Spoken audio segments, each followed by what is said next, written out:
with Corinne Zupko, and I've really been looking forward to talking to Corinne. Uh, she has been on my radar for quite some time. I don't remember when I bought your book, but the title, From Anxiety to Love, um, spoke to me in a way a lot of Course in Miracles books or books related to a course um, don't. And not taking anything away from those titles, but I just thought this is very practical. This is something for so many people. And I don't know if everyone views the course as the means of um, emotional and psychological. Everyone can see it as a way of a spiritual path, Mhm. as a way of being kinder, as a way of being more forgiving. But I'm not sure, at least for um, the casual, someone who's looking for help, would view the course as being able to do that for them. But Mhm.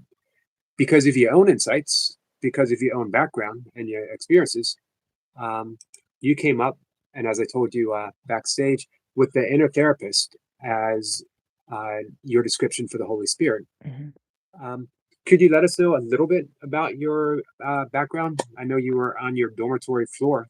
Yeah, yeah, when when the anxiety really hit the fan.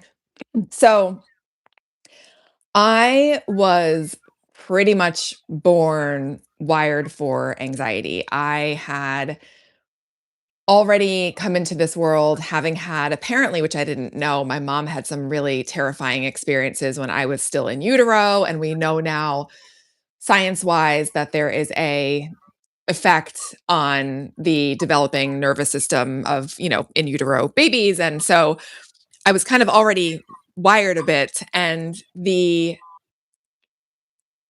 challenges that then happened after I was born continued in the realm of like early childhood traumas. There were a few really terrifying things that happened when I was really young. And again, that further sort of wired me for anxiety. And I remember, so my first psychiatric diagnosis was around the age of 2, maybe 1.5, when I was diagnosed with separation anxiety disorder from my mom. My poor mother, literally in our own home, couldn't leave my sight and go into another room without me losing my mind. And that got better with time. I developed some phobias when I was still a child, but a little older. And the anxiety came to a head when I was in college. I was a sophomore. It was the very end of the fall semester, and I remember learning that a student who I didn't know died very suddenly of meningitis, and I had this like, like, can that happen to me? Like, oh my gosh, how can he be here and totally fine one day and then dead the next morning? It unraveled me at the seams. But I remember it was during the day, I kind of pulled myself together. But it wasn't until that night when I went to bed, when our defenses are down, we don't have our same thinking mind sort of holding all the fears and anxieties in check. And that was when I woke up at 3 o'clock in the morning in the middle of my very first panic attack. I thought I was dying. I didn't know what was happening.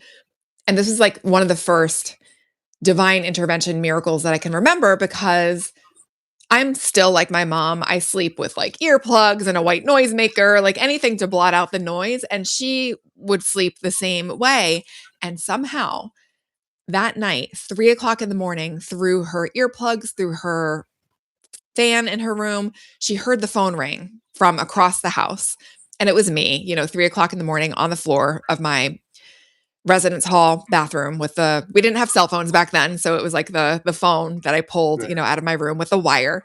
And we figured out I was having a panic attack, and she had offered me A Course in Miracles previously to this, but I wanted nothing to do with it. I was a teenager, I had no interest whatsoever. And it wasn't until I was literally at my rock bottom, like on the cold tile floor of my residence hall bathroom, that I was like, I will try anything. And I remember because I didn't have the book, I was at school, at that moment. And when I went home and she gave me my first copy, I remember reading those first lines saying, "Nothing real can be threatened. Nothing unreal exists. Herein lies the peace of God." And I was like, what? Huh? Like, what does that mean? But simultaneously, even though my head didn't get it, something very deep in me opened up, and it was like, this is your path. This is the way that your healing is going to take shape. And I just couldn't get enough of it. I had a course. I was just talking to a friend this morning about this. I had a Course in Miracles on cassette tapes.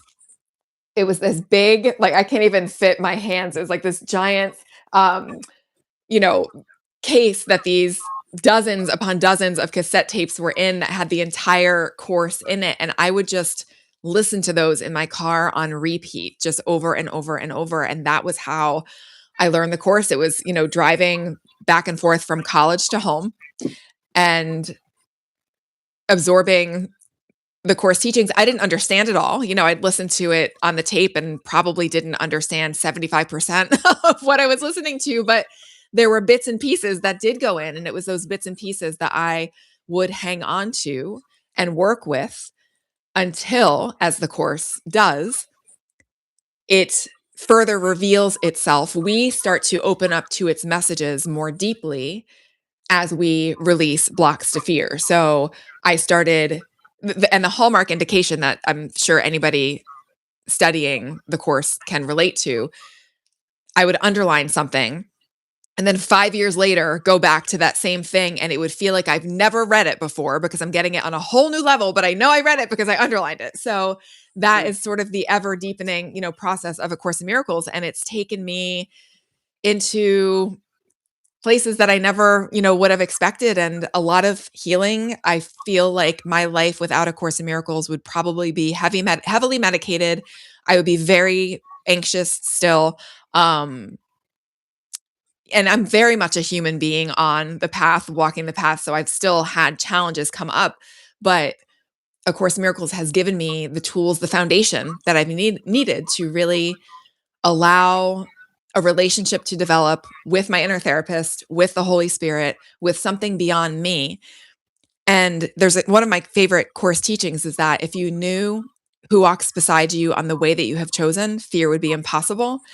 And that's what A Course in Miracles has done for me. It's been teaching me that I do not walk alone. And as I learn that in an ever deepening way, the fear has to fall away because there's so much more to this world than what our body's eyes show us. Isn't it amazing that during those moments of deep anxiety and panic attack, it's the floor that we seek, as if we need to hit the ground, connect to the earth. We can't sit in a chair. I couldn't lie in my bed. It was like a hot wire up and down my spine. Every time I tried to lay down, and I would just leap from bed. It was always the floor. It was always a cool floor that I would seek out to sit. So it was that conversation with your mom and that connection to A Course in Miracles that brought you off the floor. Yeah. Now through your college, you became a therapist. Yeah. So I studied, it was funny. I started out in college. My first major was computer science, which was a big mistake. I thought it was going to be graphic.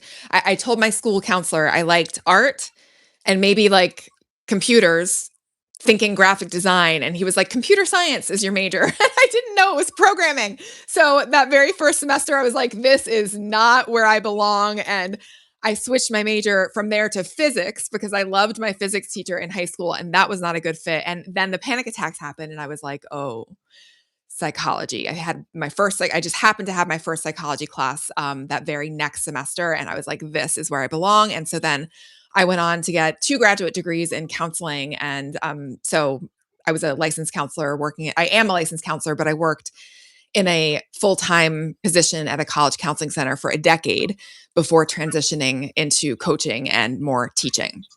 Did you have any trouble bridging your therapy training with the Course in Miracles?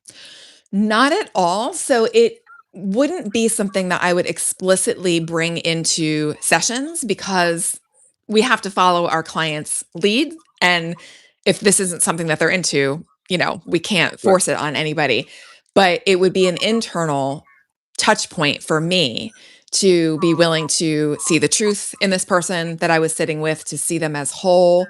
And then the times when there were openings. For instance, I remember working with a client who we tried everything. We were going through a lot of different things. And at one point, I introduced some spiritual books and some spiritual teachings. And they were like, this is it. How did you know to introduce this? And I was like, well, we tried everything else. And like there was the opening. So when there would be opportunity to bring it in by the client's direction, I was very comfortable going there, but it was always a very internal process for me to utilize the course while I was doing my work, with clients. Can, can we talk a bit about the inner therapist, which, as I told you, was absolutely brilliant.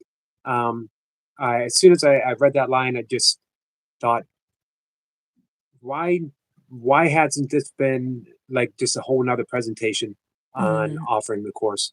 Um, mhm, and how do your clients, so your own, how did you start thinking of the Holy Spirit as an inner therapist? And how do your yeah. clients relate when you say, well, how about we think that we have an inner therapist within us that can guide us?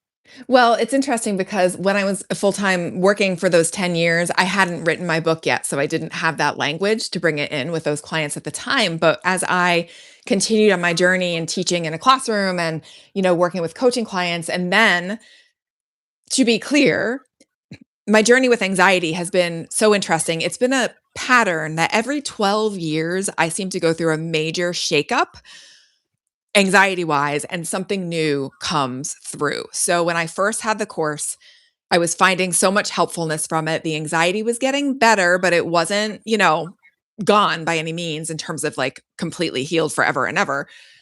12 years after that initial time when I had the course, I went through another really debilitating period of anxiety. And I was like, what in the world? This should not be happening. I'm a course student. Like, why am I having anxiety again? And it was at that time that I realized I had been using the course as a band-aid. I had been using it to like feel good and try to sort of hide out from the world and from the anxiety. And I learned then that I needed to start looking at the fears that were coming up. I needed to really, really dig in deep and look with the Holy Spirit, with my inner therapist. And it was at that point that I started writing my book. And that language came to me because this is such a healing pathway that and the course says something like the Holy Spirit is the only, I can't remember. I feel like it's in the psychotherapy pamphlet, the only healer or something to that effect. Right. Um, and so this idea that like I am working with this, the Holy Spirit within me to heal. The other reason that that came about is because the therapist that I was working with at one point prior to all of this, when I started bringing up that my anxieties were very much linked to a fear of death, the therapist would change the topic because they hadn't done the same type of soul searching that I was doing. And I knew at that point my work with that particular therapist was done. And so it was kind of a number of things that sort of gave rise to this idea of the Holy Spirit being an inner healer, an inner therapist that we can work with, that we can turn to, that we can bring our stuff to, and that we can look at our stuff with. We can look at our fears, our anxieties, the deepest stuff that the ego is hiding out in the mind. We can look at that with the light of the Holy Spirit, of our inner therapist. And there's, in my experience, breadcrumbs often that we can then follow if we need something in addition to support us, in our healing journey. I found very much that the Holy Spirit, my inner therapist, has provided those for me. If I've needed to explore modality outside of A Course in Miracles, let's say. It's been that sort of breadcrumbs type of experience of following that. So the inner therapist very much came after my 10 years of practice with counseling clients, but it's still very much with me. And people reading the book, I get Right. that feedback consistently that it's What I helpful. love about your book is it does make clear you don't need to be a student of A Course in Miracles Mhm. to use the principles of A Course in Miracles to help you ease you through Right. um, anxiety. Right. Um, and Absolutely. I think the language that you use is very helpful with that. It's very Thank you. reassuring Yeah, I wanted to make because, it accessible. and it is very much so. Mhm. Can you explain? Can you explain the inner therapist, the Holy Spirit, for some people who pop in, who might not be familiar with that term. Yeah, so A Course in Miracles talks about how we can be in right-mindedness or wrong-mindedness. And wrong-mindedness, we all know what that's like. That's the ego voice, that's the inner critic, that's the voice that judges and tells us, we're not worthy. And the right-mindedness is when we come into alignment with something that's much deeper in ourselves, that's much more aligned with our higher self. And the Holy Spirit is in A Course, it talks about the Holy Spirit being the communication link between us and God. And that it uses terminology like the Holy Spirit as God's voice. So the Holy Spirit is this bridge, and the Holy Spirit knows the truth. This is part of our mind that knows the truth and can see beyond the illusion, can see beyond the dream, can see beyond all that is false to the truth beyond. And we very much need the Holy Spirit. It's very tempting, I think, when we're on a spiritual pathway to feel like we need to fix our egos or clean up our egos or do a lot of self-improvement and work on ourselves. I have a really wonderful document. It's on my website. It's at From Anxiety. I'm going to forget the URL. It's FromAnxietyToLove.com / I think 4-us is the URL. It's a compilation of quotes in the Course of all the things that the Holy Spirit does for us.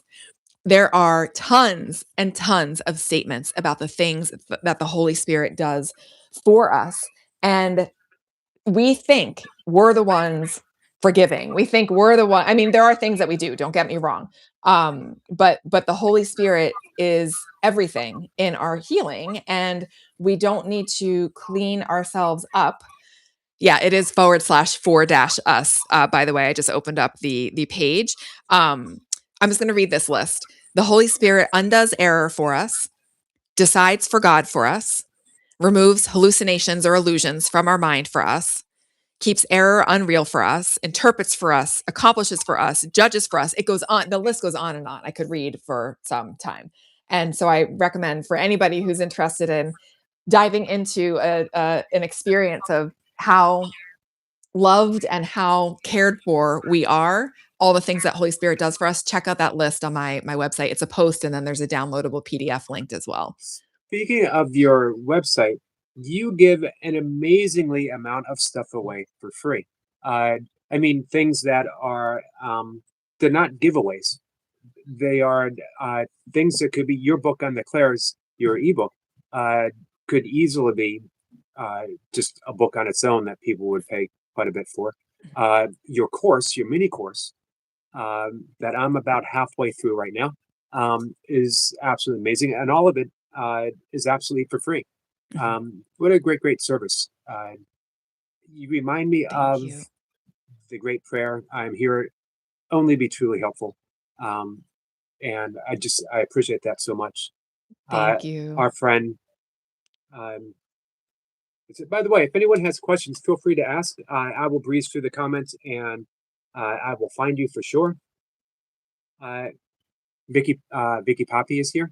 Oh, yay, And Vicky. she says, "Thank you, Corinne, for all this on the Holy Spirit." Oh, thank you, Vicky. I love you, Vicky. Boy, was she enthusiastic about when I said that you were going to be up. She couldn't wait. Oh, that's so sweet. So, guys, yes, if you have any questions, just put in those big exclamation points so I can see it. Oh, Vic, I was looking for Vicky in the chat. Hi, Vicky. Vicky is hi, everybody.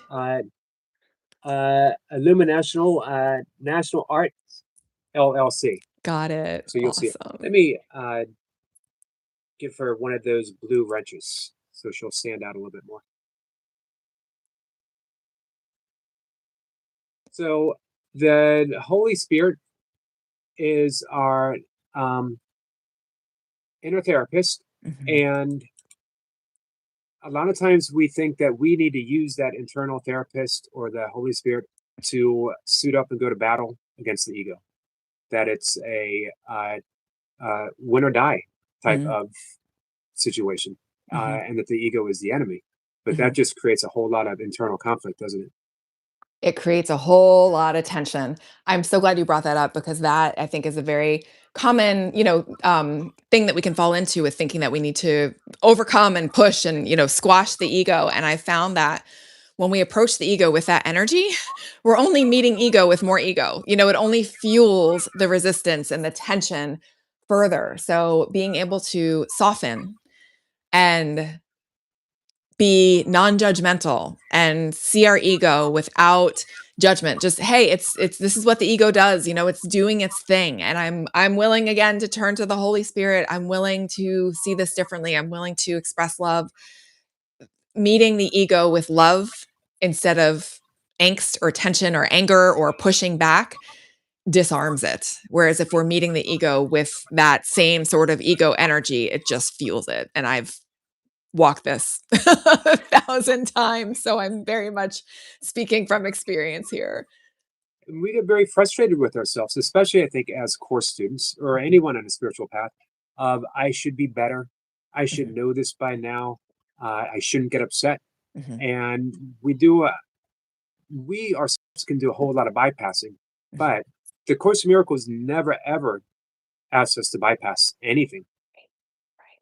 Unfortunately, Yeah. sometimes it feels like that. Unfortunately, that's so true.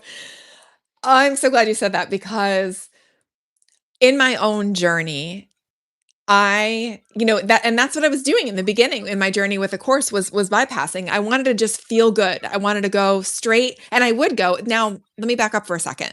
There is helpfulness and usefulness in going to some of these highest truth teachings. When we need a reset, when we need to remember we're not bodies, when we need to remember that we are all one and that we are dreaming, those ideas are helpful to rest in. They can help us reset.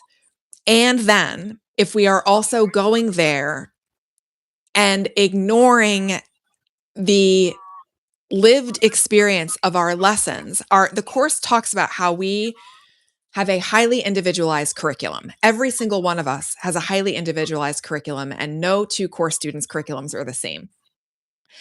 And if we are trying to avoid our lessons, avoid learning and jump to just say, well, it's just a dream, I'm not going to be bothered with this. This is just a dream, it's not real.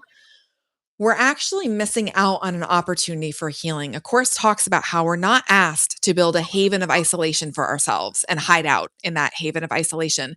We're asked to bring our learning with us into the world, into the dream, to be miracle workers in this experience that we are collectively having in order to wake one another up. As I go into the dream with, hopefully some thread of right-mindedness and look out and I'm challenged by something or someone and I'm willing to see the truth in them, that awakens it in me and it can awaken it in them as well. And so we're asked to not build that haven of isolation and we're asked to not bypass. There are many quotes in A Course in Miracles about looking at our ego stuff, about looking at our attack thoughts, our scraps of fear, um, and some of these quotes are just like I can't ignore them. Like it's really literally prompting us to look at the ick in our mind. My friend, Freedom Cartwright, told me that the happiest people she knows are the people who have spent the longest looking at their shadow. And that has always stood out to me because the more that I am willing to look at the shadow side, the ego side, my ego stuff, attack thoughts, fearful thoughts, judgment thoughts, the more I'm willing to look at that and bring that to the Holy Spirit for healing, the less ground I'm leaving for the ego to take hold. And so the purification process, which again is another Course in Miracles quote, the Course says, miracles are everyone's right, but purification is necessary first. And that purification is this allowing of the shadow side, the ego stuff to come up and out, to bring it to the light, to not hide it. And I mean, I have very recent examples of this process of allowing this shadow stuff to come up and out and then experiencing healing on the other side, as a result. I'm very much in a process with this right now. And So if we find ourselves just going to those highest truth teachings all the time, there might be something that we're missing that needs to be seen and maybe reprocessed. Yes, there is no past. Yes, it's all a dream. And sometimes we do need to go and look back at stuff that has happened to reprocess it in order to truly forgive it, because we might think it's been forgiven. But if there's still a charge, if there's still certain patterns in our lives that keep showing up, despite, reminding ourselves this is all a dream, this isn't real, if there's still certain things that keep repeating themselves, A Course in Miracles also says that trials are but lessons you failed to learn, presented once more. So where you once made a faulty choice, you can now make a better one. There's no mistakes. If patterns keep coming up, there's something for us to see. There's something for us to not bypass and to look at with spirit. When after my father passed away, I was so tempted. I really, really wanted to be, uh, the title of my channel, Just a Yogi. I wanted to be just a yogi in his room, avoiding the world. Just a yogi being holy in his room, reading A Course in Miracles. Um, but what I realized was that the Course doesn't ask me to retreat. The Course doesn't ask me to be just a yogi in a cave or in an ashram or in a monastery or alone in my room. The Course says, get involved, because everyone is showing you what you need to learn. Everyone is showing you your projections, and we need to get messy. What I love from your book and listening to you on your website is, I hope you don't take this the wrong way, you're messy. um, and you talk about it. You're so open about it that um, you're always using the Course. You're Mhm. always using and the clairs and all the other tools, mindfulness at your disposal. You haven't reached this pinnacle Mhm. where you can look down and say, "Man, I healed myself completely, and I'm in this place, and there's no place else to go." And You're if in the thick, if we're saying that, who is saying that? Like, that would be my question. Like, what part of our minds is judging that, like, "Oh, I've achieved, right? this enlightenment." Like, that's gotta be spiritual ego. So anyway, that I digress. I love you said spirit. I love that you said spiritual ego, Mhm, because we think of the ego as dark and messy, mhm. but we don't think of it as, I've arrived. Yeah. But the ego is pretty insidious in the directions it can take us. Absolutely. The ego, A Course in Miracles says that you will judge some of your greatest strides as, like, not as setbacks, and some of your biggest setbacks you think are like giant strides and leaps forward. We can't judge. We don't know. We don't have that higher perspective of the Holy Spirit. And so the spiritual ego is, I love that you use the word insidious. It is absolutely insidious. It will find a way. The ego will find a way to try to hold on. It'll find a new identity as a spiritual teacher or someone who has healed X, Y, or Z. The ego is insidious, and it is going to try to stick around, this time becoming, a nice spiritual ego. I much prefer to own my humanness, like you said, being messy. Healing is not linear. It is messy. Just because we get on a spiritual pathway does not mean that suddenly everything becomes easy breezy and, lots of flowers and roses. I found that healing is not linear. It's very, very messy. And at this point, I don't fear the mess anymore. I think that's partly why I've experienced the healing that I have, because I'm not afraid of it coming back. I'm not afraid of the dark stuff. I know at this point that I have the tools and I have the inner and blessing, with lots of blessing that I'm grateful for, the outer resources too, when I need additional assistance. So that lack of fear of ego stuff coming up, of messy ego stuff happening, I know it's going to all be for the good. I know that something very healing can come out of the very challenging stuff, and so it just doesn't scare me anymore. It's like Rumi's poem, "The Guest House." Um, Yes, I love that, yeah. Me too, and it's such a great teaching tool for ourselves, because we remember that all of the stuff, the sorrow, Mhm, the guilt, the resentments, everything that comes in, welcome it, welcome it, welcome it, because it's sweeping your house for new delights. Mhm. Um, and it's told in such beautiful language. We have a question. How did the illusion of separation from God, which the Course calls the tiny man idea, originate, and what presents the separation from happening again? Well, the truth is that the separation hasn't really, we're still home. So this is sort of the mind-bending part of the course is that like this we're the course says that we are mentally reviewing that which has already gone by. So this is over. There's part of us that we're home already, but there's this tiny mad idea, this part of us that's having this dream of separation. So the separation, it can't happen again. It hasn't really truly happened. We just think, that it has. And there's teachings in the course. This is what I love. This has been lighting me up lately, actually, that there's these teachings about the Holy Spirit retracing with us our errors in thinking, again, to have this undoing, this removal of the blocks to the awareness of love's presence. And the Holy Spirit is retracing with us. That retracing is your life. That retracing is your curriculum. We're having an opportunity every single moment of our lives to retrace and to heal the separation, to choose love again. So it's over and done with. Asking if it can happen again is actually thinking like, well, I mean, believe me, this seems very real and it seems like it really happened. But the course is saying that it actually, we are still home. We are still safe at home. It's just a tiny mad idea that's been a wild hallucination. And Um, we are guaranteed our waking up from this is guaranteed. Because again, part of us has never left God. Vicky says, your example is the most helpful teaching. Thank you both for just being honest in yourselves. That awakens us all. Mm. Thank you, Vicky. It's Um, beautiful. on a slightly different note, what came first for you in awareness, the clairs or your connection with the Holy Spirit? Have So you my always have you always experienced the clairs? okay, great question. So we're all on the same page. A Course in Miracles talks a lot about guidance, a lot about asking for guidance from the Holy Spirit. And the term clairs, I'm referring to the clair senses. The clair senses are clairvoyance, which is clear seeing, clairaudience, which is clear hearing, claircognizance, which is clear knowing. Like when you know something and you don't know why you know it, you just know it.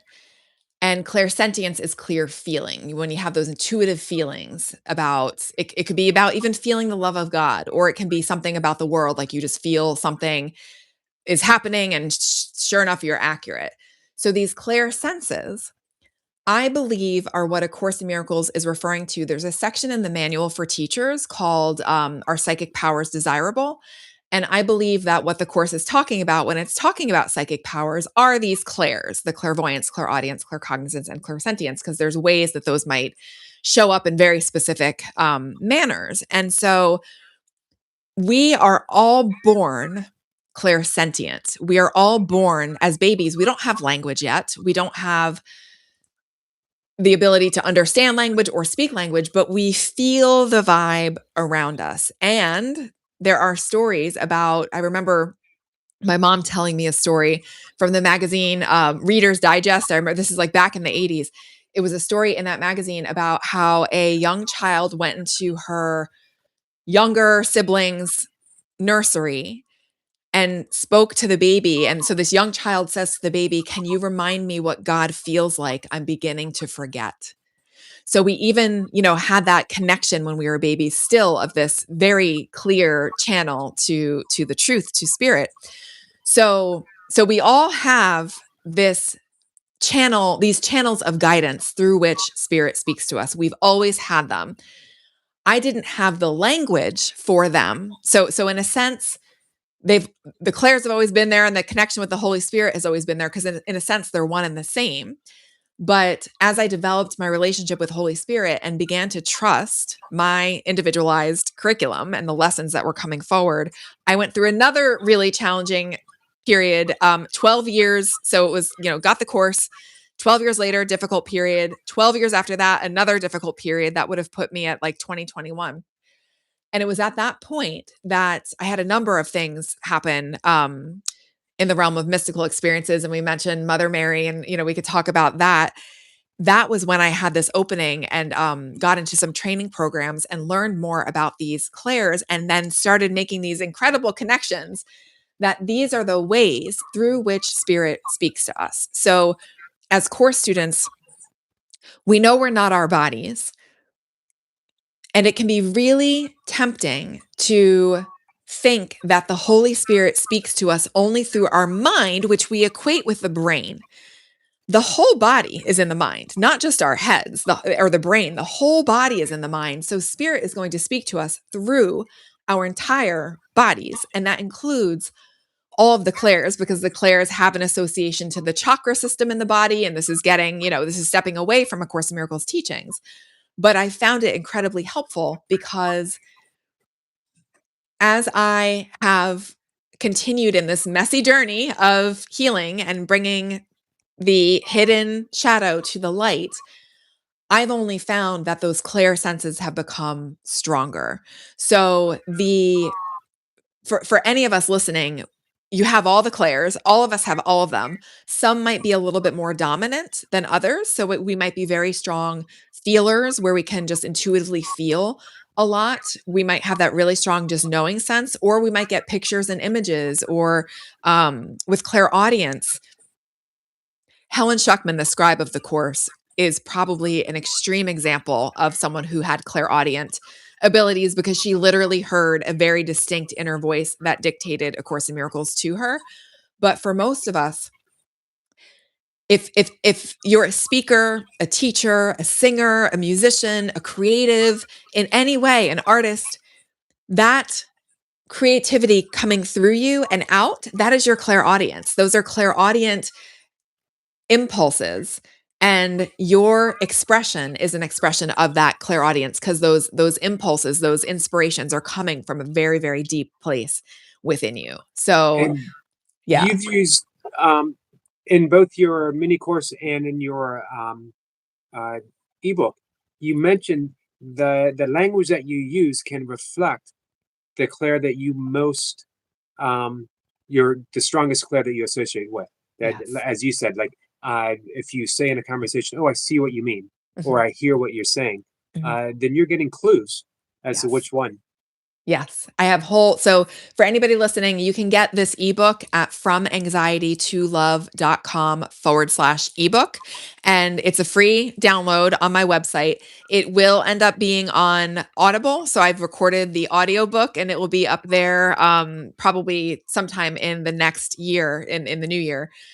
But you can download the whole ebook for free on my website, and I have lists of clues for each clair that you might have that particular clair sense. If you feel really sensitive to sound, if you prefer quiet, like all these types of things can indicate various clairs. Even if you're really good at seeing the big picture of things, so sort of seeing above the battleground and maybe seeing how systems work.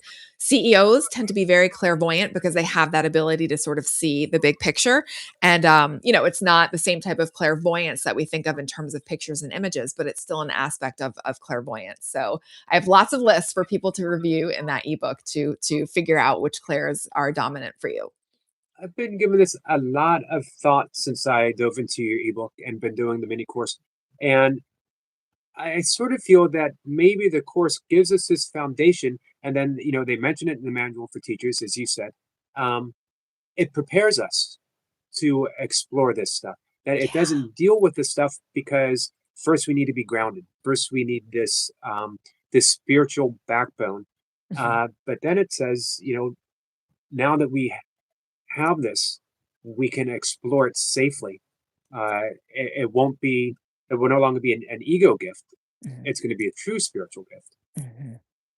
Yeah, you reminded me, I have the course right here. The After in the workbook, there's 365 lessons in the workbook. After you get through all 365 lessons, in the epilogue, which is the very next part, the very next page after lesson 365, the very first sentence says, "This course is a beginning, not an end."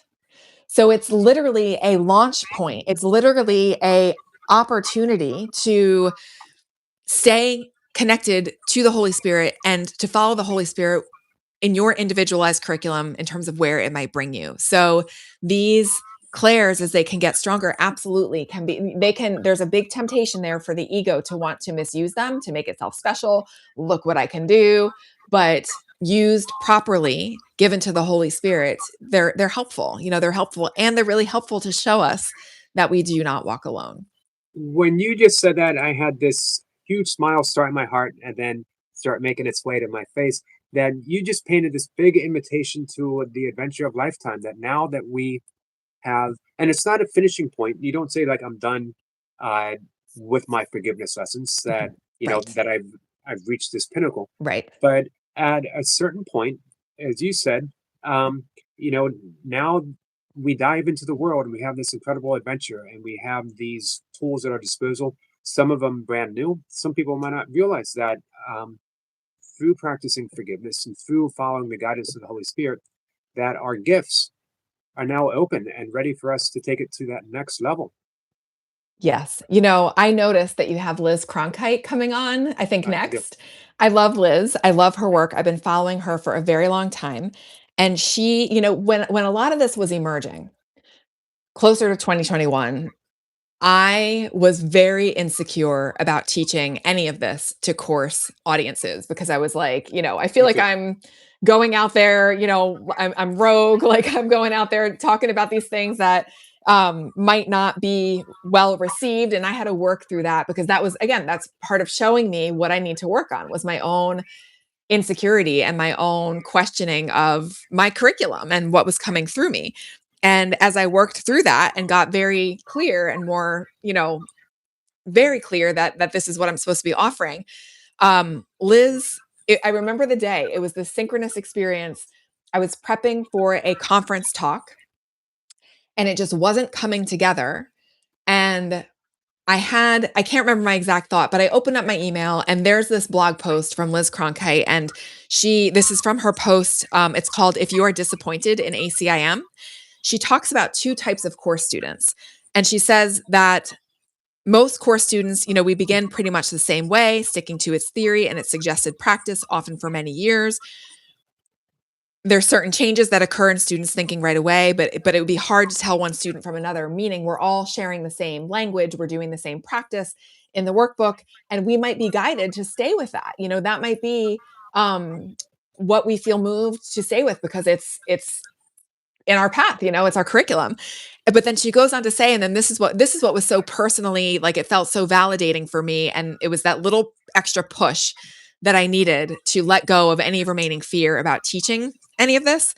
She wrote, but as the course leads you to spirit to find your own individualized expression of the atonement, for many at some point that begins to take over and they find they are diverging from the course to some extent, and maybe to a great extent. The course laid down a foundation for them and may still play a part, but while they might still use the language, their thinking is no longer, we're doing other things. It seems like we're not doing the course anymore, but we are. We're just, our curriculum has taken us in a different direction. And that's, in going in this direction with the Claires, that was just very validating for me that, like, I'm still a course student. I was very insecure at that time of feeling like it was going to look like I'm not, quote unquote, doing the course anymore. When, and like you said, we can't stop our forgiveness work. Once we start, we know that that's central to everything. It's funny you mentioned the insecurity, which I'm still new. I've been practicing the course for over 30 years Mhm. since early 90s. Um, it's only recently, I always talk about it in all my live streams, but it's only recently that I've been bringing up um, people that I so much admire and just want to have a conversation with because I love how they say things. And you were one of the people for sure. The first person I reached out to was David Hoffmeister. And he said, I think it might have been on a Friday, and he sent me a message back and said, "Sure, how about Monday?" And my first reaction was, "Oh crap, what do I do now?" I did not expect him to say yes, Mhm. but it was such an overwhelming yes, as was yours, um, that I had to confront that insecurity right off the bat, Mhm. um, and think, you know what, I'm not teaching David Hoffmeister. Mhm. Uh, that everyone here. I love the course says that we teach what we most need to learn, Mhm, mhm, which immediately lets me off the hook. mhm. Um, so I don't need to present anything. You just need to be open and receptive to what everyone, everyone, everyone that comes in the live stream, every guest that I have on, I just need to be receptive, and that's the easiest thing in the world to Yeah. do. Yeah, that is. I love that. Thank you for sharing that. That staying receptive and open and recognizing too that everybody, we're all playing a part in what the course calls an overall prearranged plan. And so how different people show up is going to be different based on their own journey and their own, way that they teach and the people that gravitate to different people because of how they're saying it, and it's all good. It's all good. Um, so speaking of, you put I guess you didn't really put the course aside, but you just open up to uh, different teachings, including different teachings. Mhm. Did that present a sense of that? Good question. It didn't make it wasn't clear guilt. It was more I did there was a period when I did I felt like I was being guided and being asked to let the course go, to let my identity as a course student go, as a teacher. Like it was to the point where I was even willing to delete my website and just like, if this isn't what I meant to do, like fine, like I'm listening to the guidance. So there wasn't guilt as much as there was a lot of fear but it didn't last long because A Course in Miracles has been my spiritual foundation for my whole adult life. Like I started doing this when I was 19. And so to be asked in 2021, when I went through this really big upheaval period, to feel this guidance that I was being called to let the course go, it was like, like, how can I let this go? Like, this is what has held me together. But what I was being asked to do was to let go of, again, what I thought the course said, my identity as a course student slash teacher. And you had asked me about this before we started recording. So now is the time to share this story. The fear didn't last long because I had gained enough trust in the Holy Spirit to trust the guidance. If the Holy Spirit, if the guidance is really strong, saying, let the course go, deep breath. All right, I'm letting it go. And what happened at that time was I was reading a book. I was guided and very called into learning more about the Black Madonna. Mhm. A friend of mine introduced me to Our Lady of Montserrat. This is a little statue of the Black Madonna from Montserrat, Spain. And I felt a very, very deep connection. And I was reading a book called, it's right here, Healing Journeys with the Black Madonna by Alessandra Belloni. And as I was reading this book, I was learning that the author is Italian and was naming parts of Italy, specifically Naples and Sicily, and was talking about how the Black Madonna is still worshipped there today as she was back in the Middle Ages. And what sort of overwhelmed me, and I don't know much about my ancestors, the part of my family that came from Naples and from Sicily, I don't know much about them at all. But I had this wave come over me of this familiarity. And at that moment in my backyard, I had this experience of what felt like Jesus bowing his head and extending his arm and saying to me in what was like a silent introduction, I'll let you two take it from here.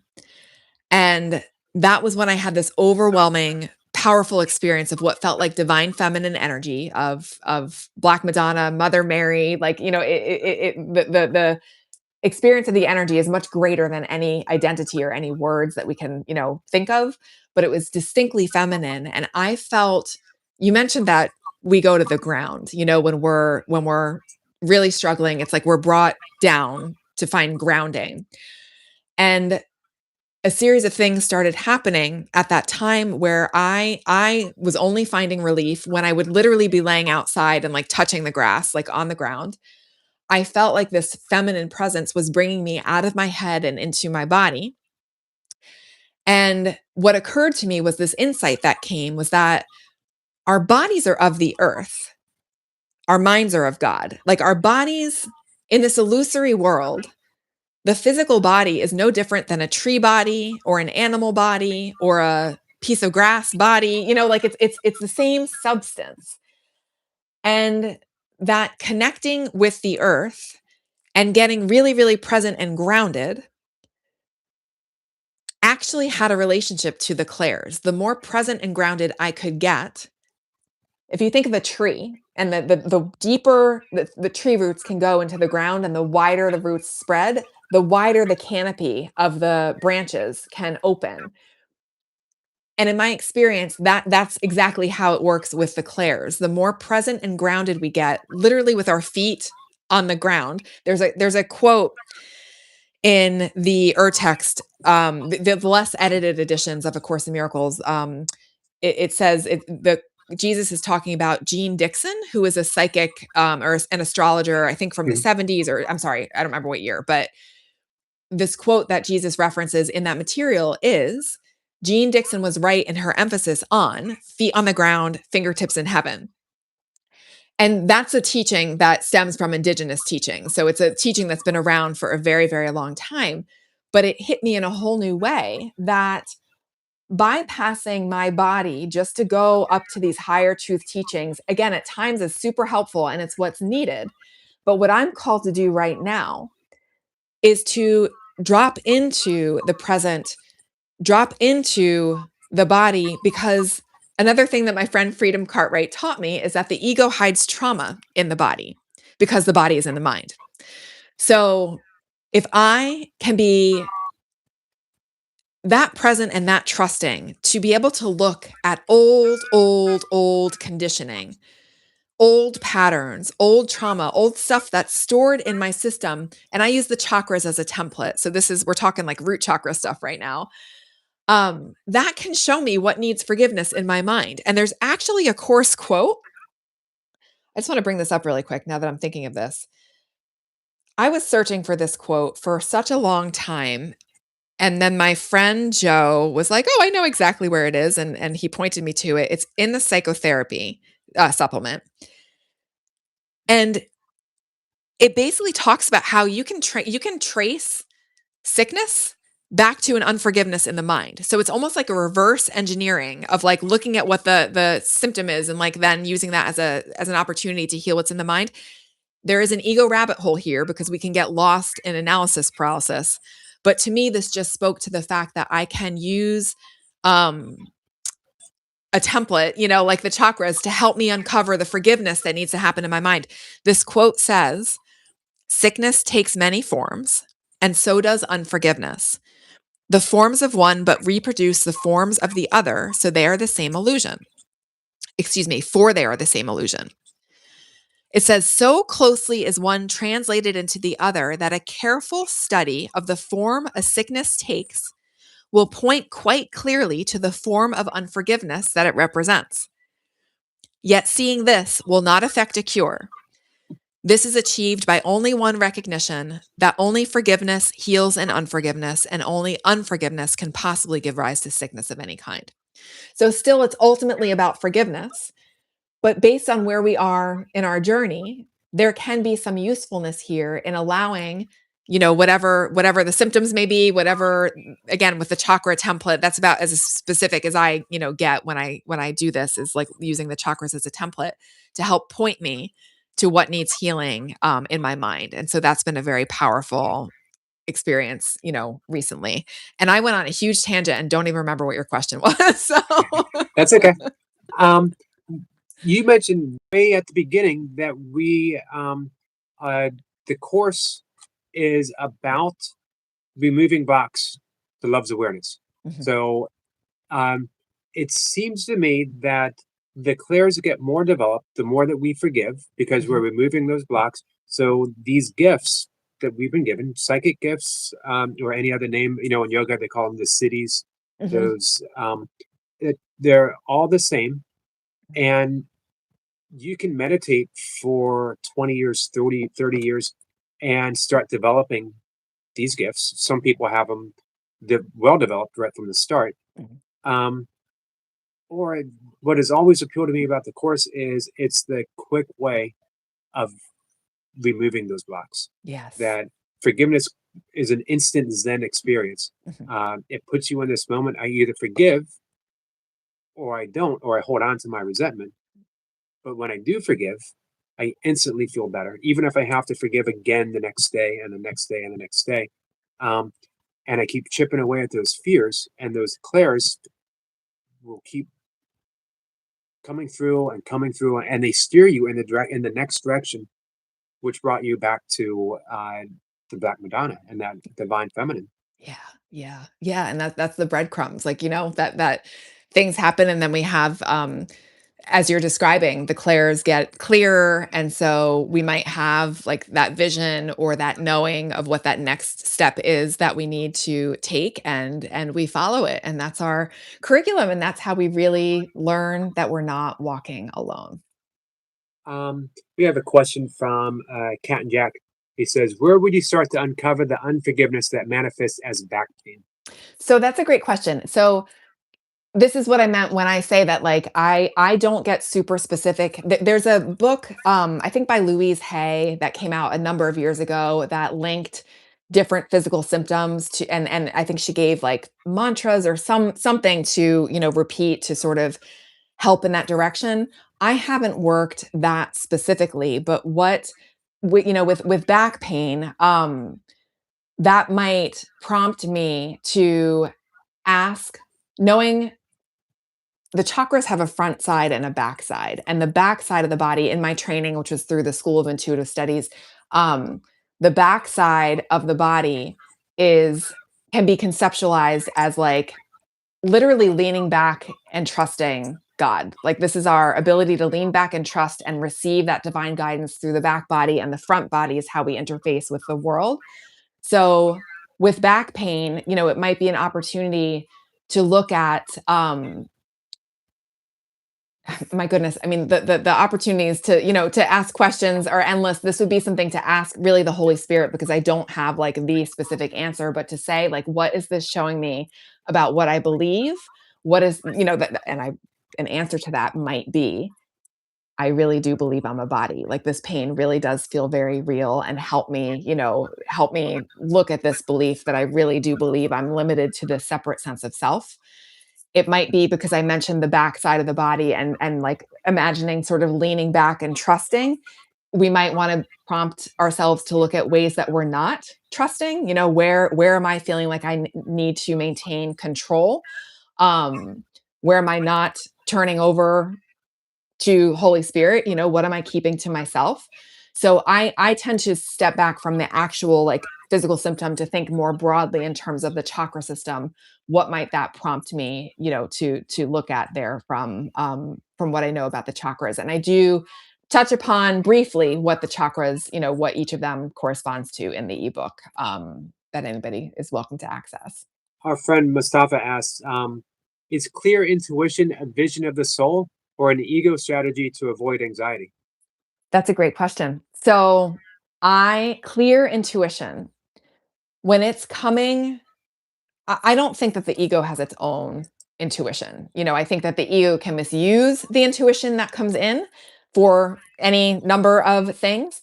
But I do feel that intuition comes from our soul commingling with the divine, commingling with the Holy Spirit. We know it's all one, it's all interlinked. So I do see intuition as information that does come from that very deep place from the soul. Um, I don't see it as an ego strategy to avoid anxiety, because I feel like it can alleviate anxiety because it can show us that we're not walking alone. But what we have to be careful of, we know as core students, projection is a very real, projection is what we're in right now, a grand projection of a world that we're dreaming. It can be very tempting to, you know, start seeing out there whatever we see and like saying, oh, it's all my intuition, when in fact it might actually be some of our ego stuff, some of our projections out there.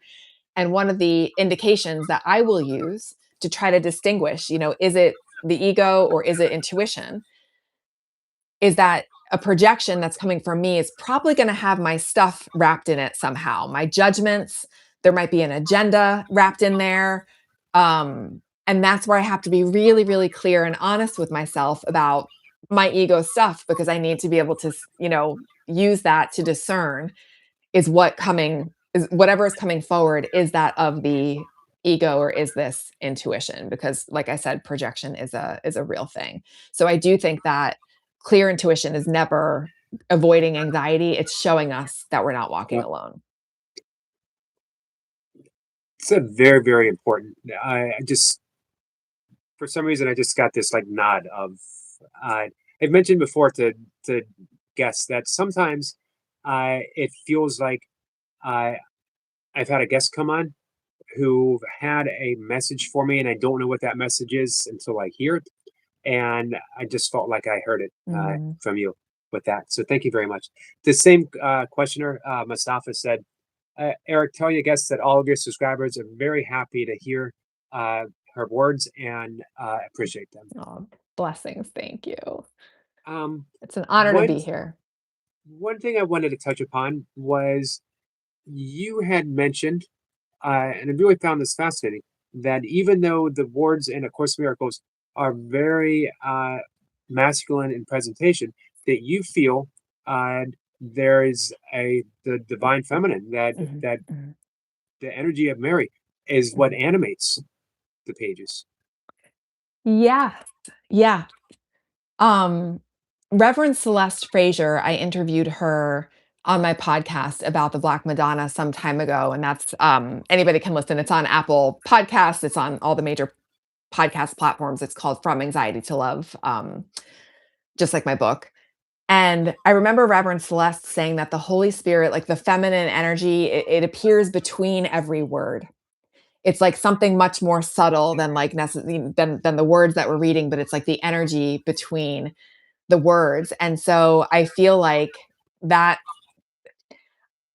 my experiences of the feminine and feeling the feminine through the course don't quite match what I cognitively know about, the course, because it uses masculine language, but divine feminine, like it's all the same. Like it's all divine feminine, divine masculine. It's all just one. And so if we are only hearing the masculine language, there's more that we can open up to connect with that more divine feminine energy. And to know that I love that description. It just makes me, it invokes the feeling that the masculine language is being drawn from the divine feminine, Mm, and that at any time you can use those same words to draw yourself back into the divine feminine. That it mhm, doesn't have to be an either or, mhm, mhm. um, and that if you get caught up, I know a lot of people have put the course aside because of the language. Uh-huh, Um, right. but if we can open to that point, Mhm, that mhm, there is an energy there that is indescribable, mhm, uh, and that language is emerging from it, but it is not it. mhm. Right, right. Yeah. Language is emerging from it. That's absolutely right. What how did that the vision of Mary Mhm. and your own practice, how did it change and unfold from that moment? Oh gosh, that's why so that is why everything that I've been teaching with the clairs and intuition has come to be. Like that this is all stemming from that experience. I would not have written the ebook or be talking about energy clearing or any of this without the that experience. And in particular, what it brought me into when I said before that insight about like having my feet on the ground. I'm sorry, the course teaching about having your feet on the ground and fingertips in heaven, and that the tree roots and the tree canopy, like being our groundedness, supports our clairs opening. Um, the I just lost my train of thought because my husband walked by. I'm so sorry. I'm asking for a retrieval here. That insight of what came to me with our bodies of the earth, our minds are of God, and how our bodies need that connection to the earth, just like any other plant or any other tree. What has been helping me so much. There's actual studies that show that when we make contact with the earth, it changes the electrical charge of our body. This is called grounding or earthing. And when humans came out with their insulated sneakers that cut us off from this electrical charge of the earth, I've found that this feminine energy in being able to connect with the earth and have that experience of earthing or grounding and see how it's helped and supported me, it's as if it's been another angle into a realization of the interconnectedness of everything, of the fact that we are all one. The grounding into the earth has only made me feel more connected to everything. A Course in Miracles talks about, a blade of grass becomes a thing of wonder, a tiny grain of sand, seeing all of God's perfection. It's brought about experiences like that have had this sort of feminine energy present alongside with them. So the feminine to me, it's like if I conceptualize it this way, and I'm not saying I'm saying this perfectly, but like it was almost like the masculine energy was bringing me up into my head, into understanding, into working with words. The feminine energy has brought me down into my body to experience this groundedness that has enabled me to look more deeply with the Holy Spirit at things that needed to come up in the purification process as well. So I'm not sure if that is super clear. It's a lot This, that has, transpired from this, I, I, including all the work with the clairs. but I love the fact that it's the course that opened you up to all this. Hmm. Hmm. Because a lot of people, we can get bogged down in the course. Hmm. And it can become a very dry practice if we allow it. Right. Um, but it doesn't have to. As you said, that this is just beginning. If you are called to put the book aside, Hmm. we had the Fishman up a couple weeks ago, Hmm. and he talked about how after nearly 50 years of practicing the course, after he picked it up again, he got a clear intuition that he didn't need to study the course again at this point. Hmm. Um, and he went from lesson 200 to the reviews.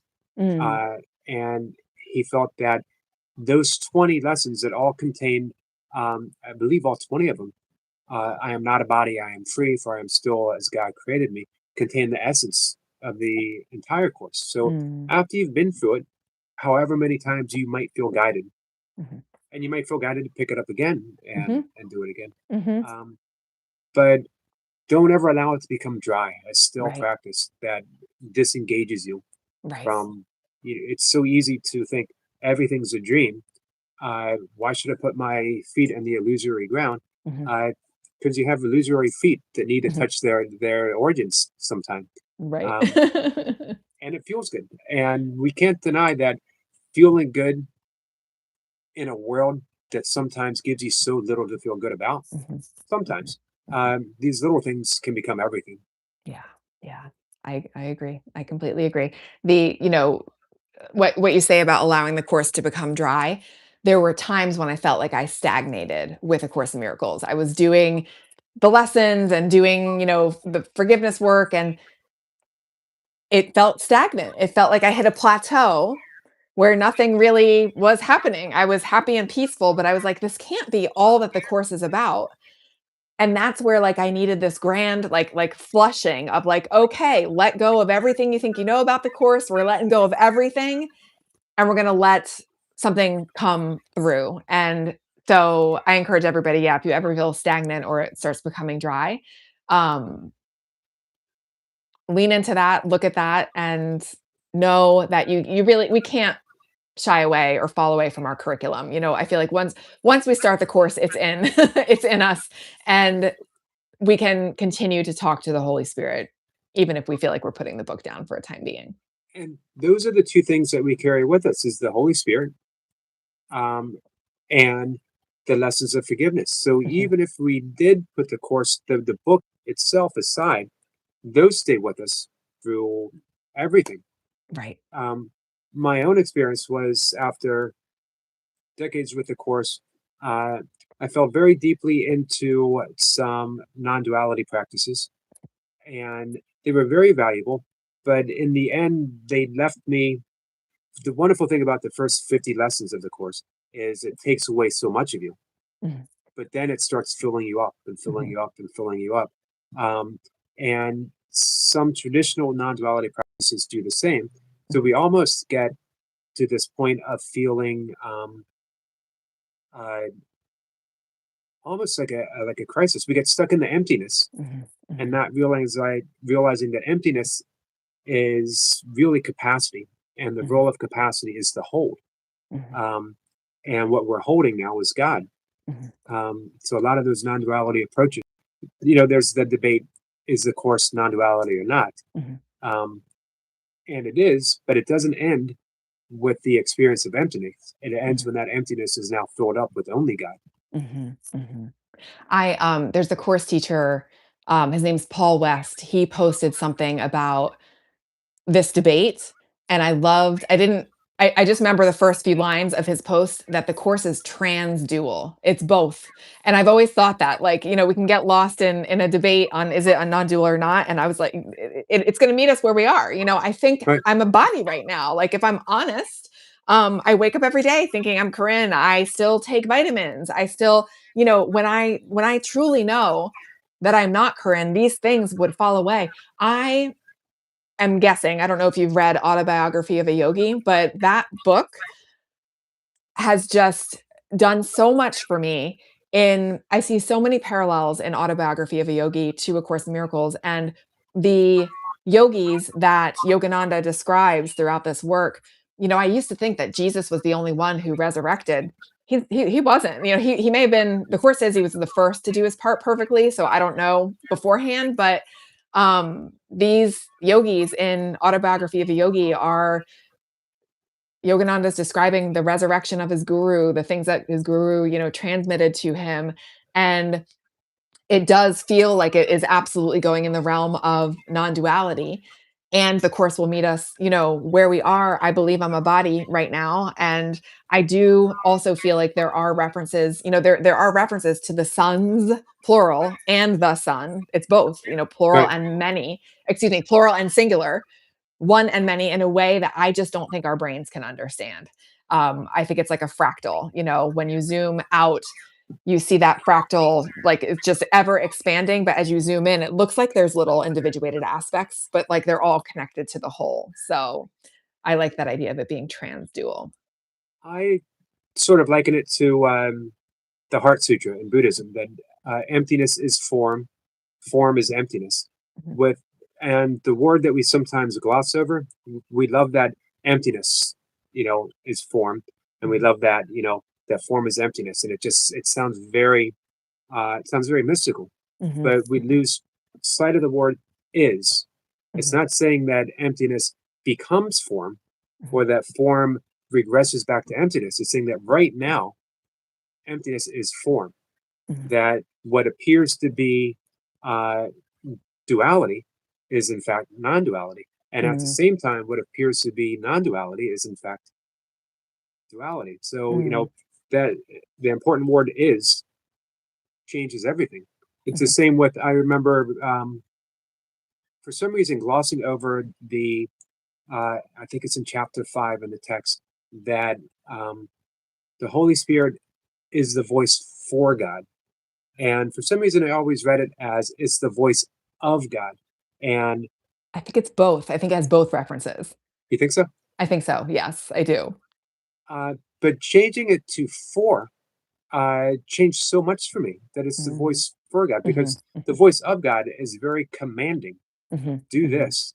Um, Right, right, and it brings us back to that the punitive God, the right. God that issued those 10 commandments and has a very severe punishment Mhm, if you don't follow him. But the voice for God is very beautiful and very calming and very uh, nothing but unconditional in the love that it presents. What a huge difference! Uh, I'm so glad that you're picking up on this. So I just searched on the Foundation for Inner Peace website, and Voice of God does not show up. So it is Voice for God in the FIP. It might be the earlier material that still says Voice. for God, but I really like your interpretation that, the voice for God, like, the connotation that comes with that is positive. It's amazing how there's little switch in languages, and I also think it was my own Catholic upbringing Mhm, that had me originally read it as uh, the voice of, mhm, because Catholic Church, especially this was in the uh, 70s for me, in the early 80s, was still very much a almost a domineering presence mhm, in my life. And I had a very dysfunctional relationship with Jesus, mhm, and yet I had a very loving relationship with Mary. mm, Um, and it was only later, and it was through that love of Mary that I began, and the study of the course, that my relationship with Jesus began to change. Almost the opposite of with you. It was Mary that sort of said, Jesus is your brother.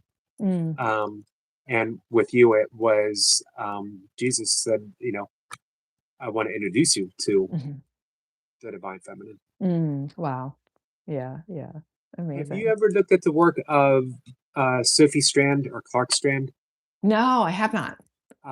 They do a lot of work with invoking the presence of Mother Mary in a very Oh, mystical cool. sense with the Rosary, Mm, as mm. does Maria Felipe. And she has a wonderful um, translation of uh, Mary's prayer. Oh, Uh, beautiful. yeah, I'll send it to you on Messenger. I'll see Please if I do. can Yeah, find it. please do. That's great. Wow. Um, Wonderful. so I don't want to keep you too long. I very much enjoyed this conversation, and I feel like I could probably keep you for another 2, 3, 4 hours. Yeah, this has been so Um, fun. can I ask you anything in the works with you? Anything that you want to have us be aware that might be coming down? Yeah, so right now, if anybody's interested, I am offering monthly community gatherings. They are called my Dancing at the Edges of A Course in Miracles series, and we are meeting once a month. It's free to attend live. There's an option, for upgrading for recordings, but we're going through right now, we're actually getting into the clairs. So we've done some months focusing on grounding, on honesty, on your perfect shaft of pure light. So there's a teaching in the CE and I'm assuming it's in the text as well. It says, you are holy. And this is in the course in those editions. It says, you are wholly lovely, a perfect shaft of pure light. Before your loveliness, the stars stand transfixed and bow to the power of your will. And that teaching, you are wholly lovely, a perfect shaft of pure light.